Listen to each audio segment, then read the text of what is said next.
Congressional candidate Dana Balter is on campus today. We're live at her public forum to tell you exactly what she had to say.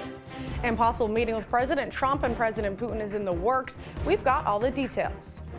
It's been raining all day today in Syracuse, but can we expect this rain for the rest of the week? Find out later in my full weather forecast. Citrus TV News Live at 6 starts right now. Now, Citrus TV News Live at 6 starts with breaking news. Secretary of State Mike Pompeo has announced the U.S. would be revoking the visas of several Saudi men accused of being implicated in the plot to murder journalist Jamal Khashoggi. Good evening, I'm Drew Carter. And I'm Claudia Bellofatto. President Trump spoke out against the plot minutes before the announcement, saying this was the worst cover-up in history of cover-ups. Syracuse College Democrats welcome congressional candidate Dana Balter to campus tonight. Citrus TV reporter Byron Tollefson joins us live outside Grant Auditorium, where the event is taking place. Byron, what is the next event going to be like? That's right. Dana Balter will be on campus tonight inside Fall College, more specifically inside Grant Auditorium, for a town hall student forum event. Students from around campus can ask her questions, and she'll be speaking for about an hour or so. Now, she's facing off against the Republican incumbent John Katko around 2 weeks until Election Day, and she will be speaking to students. The race is expected to be very close. It's big impact for the national stakes. 23 seats is what it will take for the House to flip. 23 seats will flip, and this is a very, very close race potentially. One poll that was taken in September had 15 points. Katko was ahead 15 points over Dana Balter. As far as the town hall goes, events for students, they can ask a lot of different questions on issues like healthcare, on issues like the environment, on issues about student voting, and the student vote is something that they will definitely need to get for Balter, as we'll talk about in a second. But back to you guys, Claudia and Drew. Thanks, Byron. And one more question. What is the state of the race right now? Yeah, so the race is expected to be very close, but it's been good news for Dana Balter recently. She has outraised John Katko by over $1 million, and now that the national GOP has stepped in, giving $600,000 to the Katko campaign, according to Syracuse.com, for ads mostly. The thing is, it's an uphill battle for Dana Balter. It's a Republican-leaning district over the past few years. In 2016, John Katko defeated Colleen Deacon by over 20%. Now, typically, the opposing party of the presidency, the President Donald Trump, the opposing party usually does a little better. So if a blue wave happens, it could carry her. But for now, she definitely has a ways to go to defeat John Katko, the incumbent. Incumbency advantage is what we've talked about a lot. So there's definitely a long way to go for now, but it is definitely possible. Race could be close. Okay, Byron, and what have the polls said so far? Yeah, there was one poll taken by a Democratic firm in early August that had Dana Balter up by 4%. Another poll in late August taken by Siena College and Spectrum News had Katko up by 15%. So definitely only two polls, not a big sample size. So we'll see how Balter does, but not a lot of polls so far with that. Election day is in 2 weeks now. Students are going to vote pretty soon. But yeah, this event starts at 7:30 at Grant Auditorium with Dana Balter speaking to students. I'm Byron Tollefson, live outside Grant Auditorium, Citrus TV News. Thanks so much, Byron. And in other local race for Congress, another member of the First Family made a stop in central New York today. Eric Trump took part in a rally in New Hartford to support Representative Claudia Tenney. This is the second time a member of the Trump family visited CNY after the president took part in a fundraiser for Tenney in August. Trump spoke at the rally, highlighting manufacturing jobs that are coming back to America. A debate between the two candidates for governor took place earlier today in New York City. Now, for more on that debate, those topics, and what led up to the event, Citrus TV reporter Jefferson Fenner is in studio. What do you got? Well, the first and only debate in the New York governor's race took place in Manhattan earlier today. Governor Andrew Cuomo faced off against Republican Mark Molinaro at CBS New York's studios. Molinaro called Cuomo out on his government spending and attacked his administration, calling it the most corrupted state government in America, referring to two former aides who have been imprisoned for federal corruption charges. Meanwhile, Cuomo attacked Molinaro's support of President Trump and criticized his opponent's stance on health care. Further barbs were traded on issues such as the budget for the MTA, medical marijuana, and charter schools. The debate did not feature any third-party candidates, including Syracuse politicians Howie Hawkins and Stephanie Miner. Miner commented on her absence, saying, quote, "A single debate without all the candidates hurts democracy." All right, thanks so much, Jefferson. Now, only a few weeks left in the election, and those debates are going to air tonight on CBS statewide at 7 o'clock. Thank you.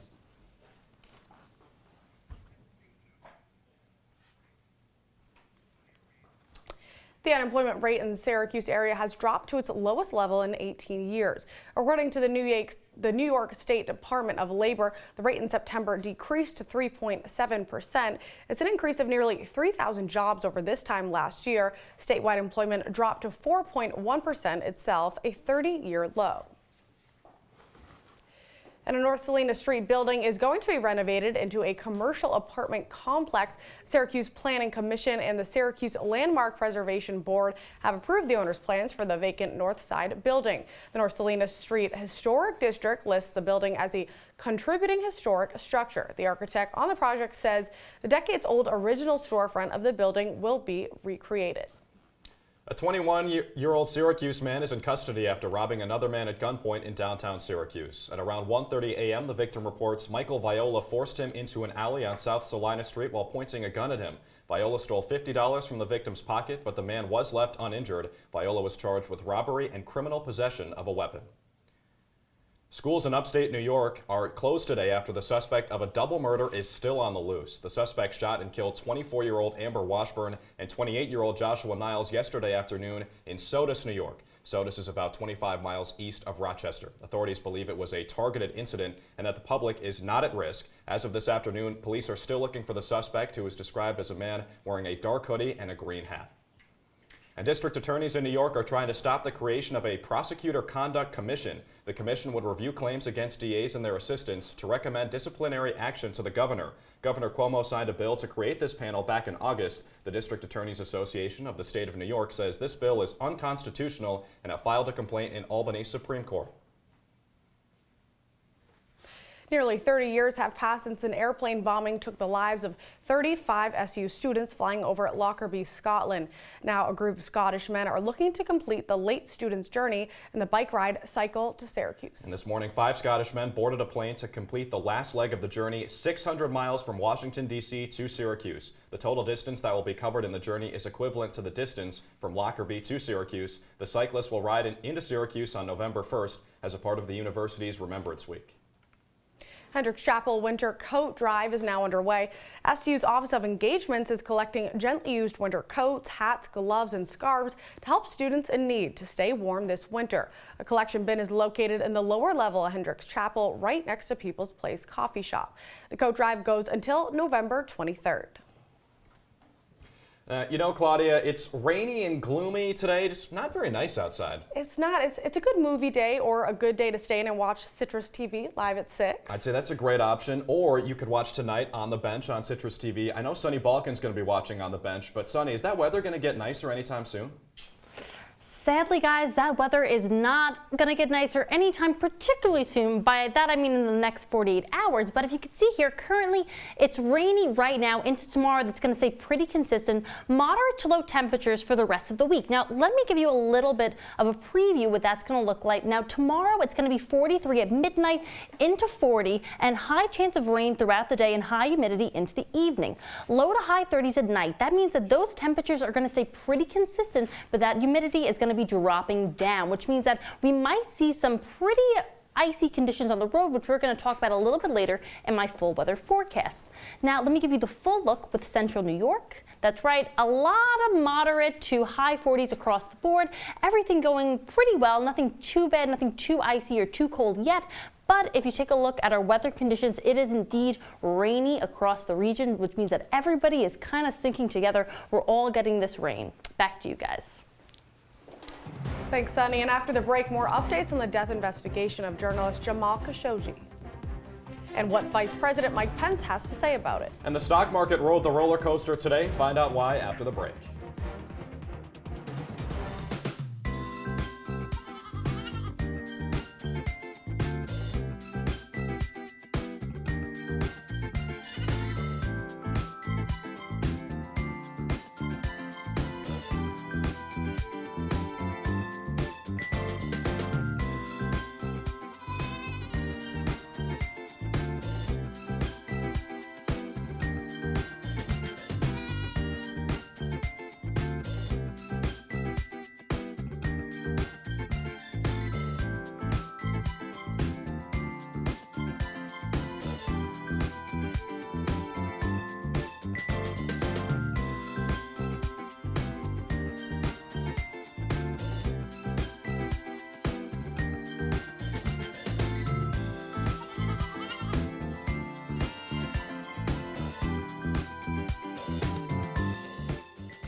I see you mobbing over her. Let's go. Let's mob. Let's crawl. Let's crawl. Let's crawl. Hey, yo, we mobbing. Come on, girl. Let's crawl. Hey, yo, let's crawl. Hey, yo, let's crawl. Hey, let's crawl. Hey, yo, let's crawl.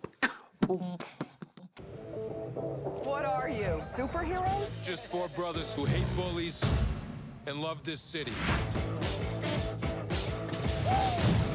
Whoa!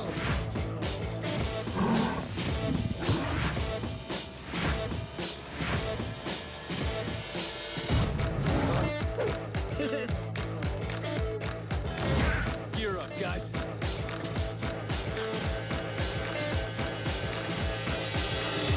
If you see news happening on campus, in Syracuse, or across the nation, call the Citrus TV Newsroom, 315-443-1177, or tweet at CitrusTV News, your campus news leader. White House National Security Advisor John Bolton is meeting Russian President Vladimir Putin to decide the fate of a Cold War nuclear power treaty. That deal is the Intermediate Range Nuclear Forces Treaty, or INF, signed by Ronald Reagan and Mikhail Gorbachev in 1987.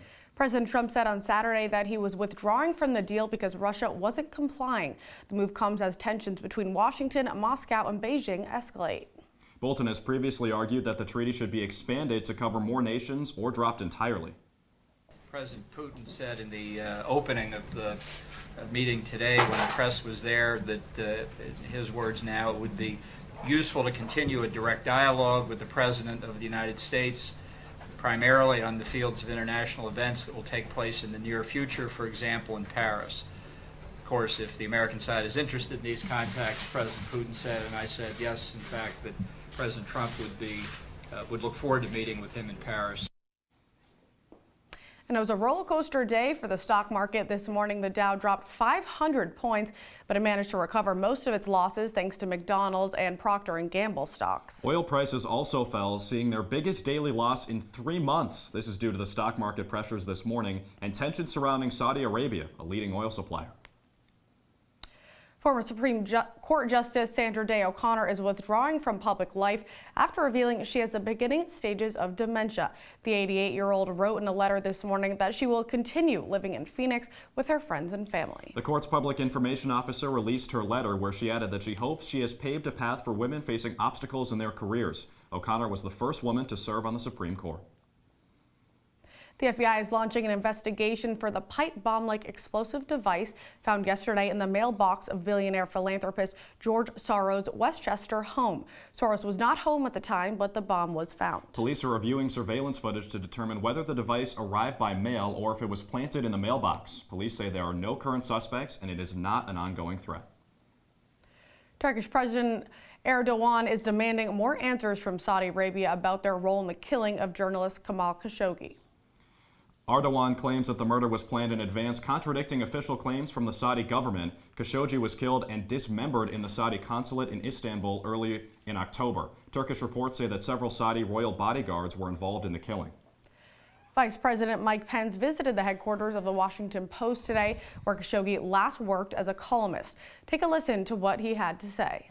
It was a tragedy for his family, for his loved ones, and for your colleagues here at the Washington Post. It was also an assault on a free and independent press. And our administration is determined to use all means at our disposal to get to the bottom of it. Opposition from the White House is mounting as a caravan of migrants from Honduras approaches the U.S. border. President Donald Trump said Monday night that people of Middle Eastern descent and MS-13 gang members were mixed in with over 7,000 migrants currently traveling through Mexico. This morning, Vice President Mike Pence reiterated Trump's statement as he addressed the Washington Post staff.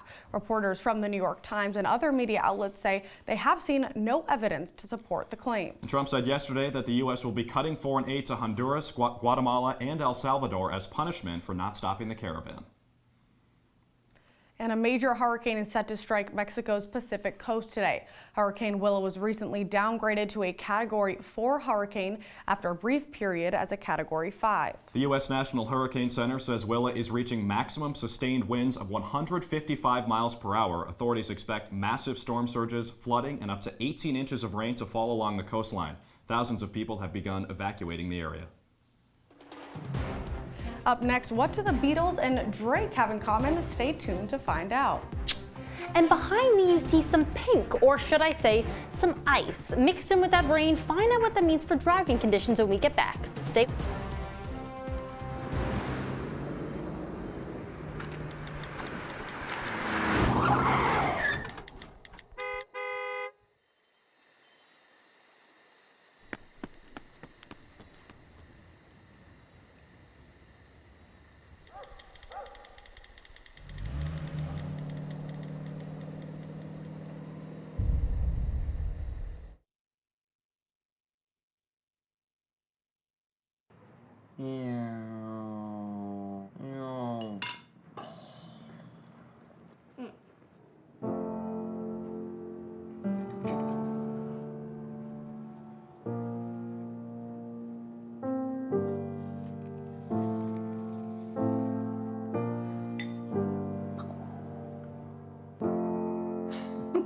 Visit aarp.org/caregiving for information on how to provide even better care for the person who wants to care of you.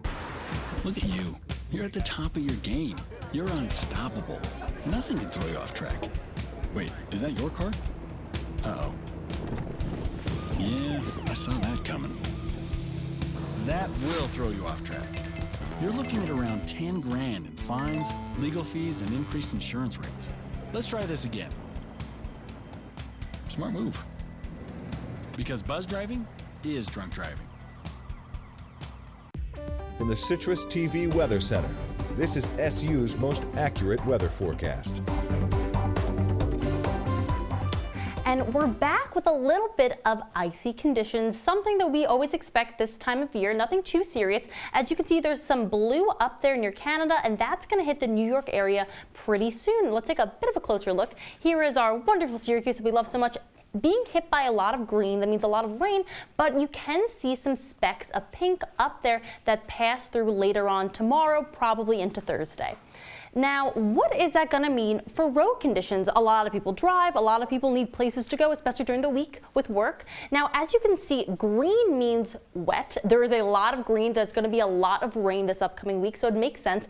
Some blue, which means some icy conditions, but nothing too serious, but it will get worse as the night comes and the temperatures fall, so just be careful when you're going out there and you're driving. And sadly, that means for our outdoor activity outlook, my favorite part, it is a moderate. We were at a high last week, but sadly rainy for the next few days, but sunny towards the end of the week. Nice autumn temperatures, which is keeping it at that moderate, but expect rain throughout your weekend into next week. So we're going to get some nice sunny days, as I'll show you right now. So Tuesday, Wednesday, today and tomorrow, we're staying pretty rainy, but Thursday and Friday, that is bright, sunny, or at least mostly sunny. It's partly sunny with some nice autumn temperatures coming in. Saturday and Sunday, you're going to have rain throughout your weekend, sadly. However, on Friday, it is National Pumpkin Day, which means that you're going to be able to enjoy those nice autumn temperatures for at least one part of the weekend. Back to you guys. Thanks so much, Sunny. And here's a look at what's trending. Starbucks opened its first sign language store in Washington, D.C. today, located near Galata University, a liberal arts school for the deaf. The store is staffed by partially or fully deaf employees and is equipped with tablets to order from and two-way keyboards to make communication easier, in addition to other deaf-friendly features. There is also artwork on mugs and walls designed by deaf artists to promote deaf culture. The opening comes just months after the company held racial bias training and was under some criticism for not being inclusive. In 1964, the Beatles set the record for the most U.S. top 10 hits in one year with 11 top 10 hits, including fan favorites like Can't Buy Me Love and A Hard Day's Night. And Canadian artist Drake's latest feature on Puerto Rican pop star Bad Bunny's #5 track MIA marks the rapper's 12th top 10 hit in 2018. Now that breaks the Beatles records, which stood for over half a century. Now Drake might say that his record-breaking year is God's plan, as he also broke the record for most time at #1 in a single year with songs from his 2018 album Scorpion, spending 29 straight weeks atop the Billboard Hot 100. Coming up in sports, all the stars are aligning for Syracuse women's basketball, and the World Series gets underway out in Beantown. All that and more when News Live at 6 returns. Patriotism. It inspires passionate debate. It's worn like a badge of honor with good reason, because it means love and devotion for one's country. But what really makes up this country of ours? It's the people. To love America is to love all Americans. This year, patriotism shouldn't just be about pride of country. It should be about love. Love beyond age, sexuality, disability, race, religion, and other labels. Because love has no labels.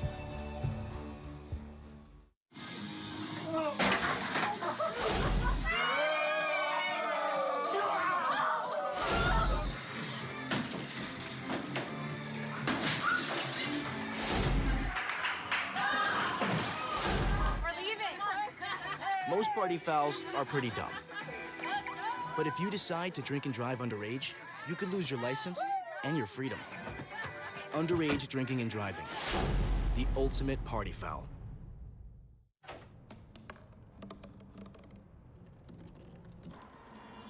Everybody has a dream.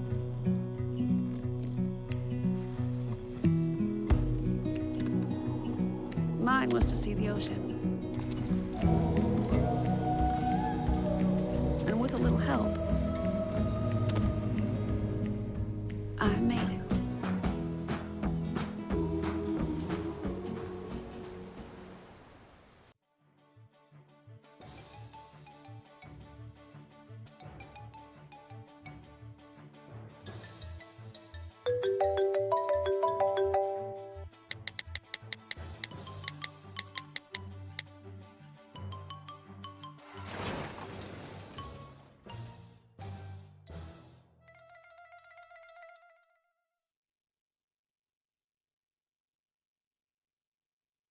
And now, your CitrusTV Sports Report. Welcome back to sports. I'm Tyler Alke. Well, all week long, Syracuse quarterback Tommy DeVito has probably felt like the big shot on campus. After throwing for 3 touchdowns and leading the Orange to a comeback win on Saturday, Dino Babers has some questions to answer under center. Will it be DeVito or the incumbent starter Eric Dungey? The senior failed to throw a touchdown pass while only completing about 50% of his passes, but his head coach says that the box score doesn't tell the whole story from Dungey's Saturday performance. He had a good performance, he did. And I thought that after going back through the tape that Eric played better than what people think he did. He had some drops and in some locations of some balls where I thought that the receivers should have been able to get to. And like I said Saturday, I mean, sometimes they get too much of the credit and sometimes they get too much of the blame. I think we're lucky to have both of them. Well, SU fans may be clamoring for DeVito at quarterback. Don't expect Babers to fall for the art of peer pressure. We'll have to wait and see this weekend. As for the Wolfpack, they're going to be all right under center. Quarterback Ryan Finley brings his nearly 1,800 passing yards and 10 touchdowns to the Dome on Saturday at 7 o'clock. Chapter 6 of the Orange in the ACC is shaping up to be the best one yet. Syracuse women's basketball was picked to finish 3rd in the conference by coaches, which is SU's best since joining the ACC. Along with the bronze finish projection, junior guard Tiana Mangakahia was picked as an All-ACC team member, and freshman Emily Engstler was placed on the rookie watch list. Mangakahia led the country in assists last season, while Engstler is the team's top commit and a McDonald's All-American. Well, the Giants, they're moving on from Eli, but it's maybe not the one New York fans were hoping for. The G-men traded cornerback Eli Apple to the Saints today in exchange for a 4th and 7th round pick.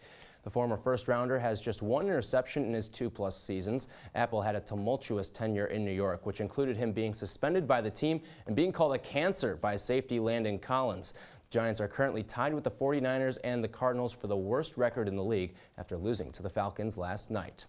Elsewhere, some sad news out of the baseball world. Longtime San Francisco Giants broadcaster and Syracuse alum Hank Greenwald died today at the age of 83 from health issues. Greenwald spent 16 years with the Giants and also called Warriors basketball games during the 60s and 70s. Well, no more parties in LA tonight. The Dodgers head out to Boston to take on the Red Sox for baseball's high power in Game 1 of the World Series. It's a battle of 2 of the best southpaws in the game. LA sends out Clayton Kershaw against Boston's Chris Sale. The Red Sox are looking for their 4th championship in the last 15 years. Meanwhile, LA is playing in its 2nd straight Fall Classic and looks for its first World Series since the Ronald Reagan era.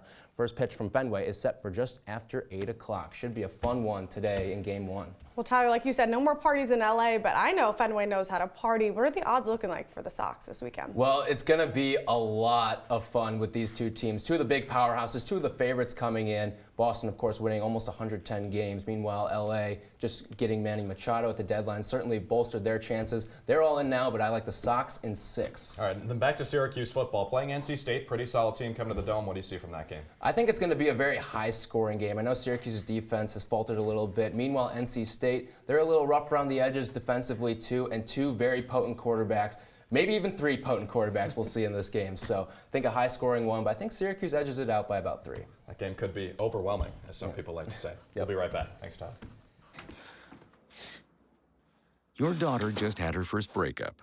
Do you A, put yourself in her shoes? B, console her? Don't worry, sweetie. This is gonna happen a lot. Or C, find her a new boyfriend? Nice single boys. That was weird. As a parent, there are no perfect answers. But you don't have to be perfect to be a perfect parent. Thousands of teens in foster care will love you just the same. Here's your check.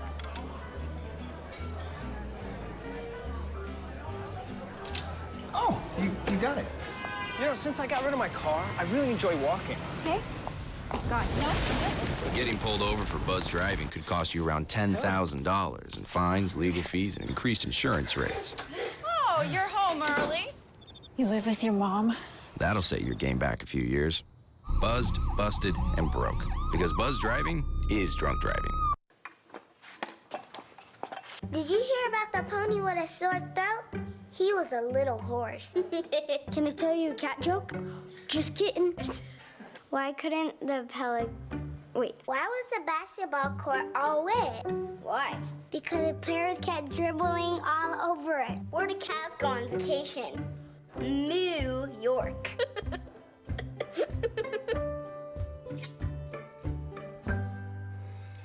Welcome back. Are you tired of spending extra money on plastic water bottles? I certainly am. Well, get ready to save some money. The startup company Tap launched an app that displays the closest public drinking fountains and water bottle refill stations. That's right, and users can filter their search to find unfiltered, sparkling, or flavored water. And hey, they can also find water arms to buy unpackaged water to replace their existing bottles. The app offers 34,000 locations, including in restaurants, stores, and businesses. Locations span across over 7,000 cities in 30 countries. The app is free for both Apple and Android devices. Now, I don't need any water ATM. Claudia, do you like apples? I do, and I think I know someone who's them apples? already on his game. Look Yeah. at that. Got my little hiding spot under the desk, You too. do. The folks at home peek behind the curtain. I always have a water bottle down there. I've actually also got coffee, too. Oh, and look at that. Yeah. You could do an ad for this app, I swear. Yeah, I'm very well prepared. And that's all the time we have for now on Citrus TV News. Thanks so much for joining us. Make sure to follow us on Twitter and Instagram, and check out our website, too, citrustv.com. I'm Claudia Bellofatto. And I'm Drew Carter. Good night, Syracuse.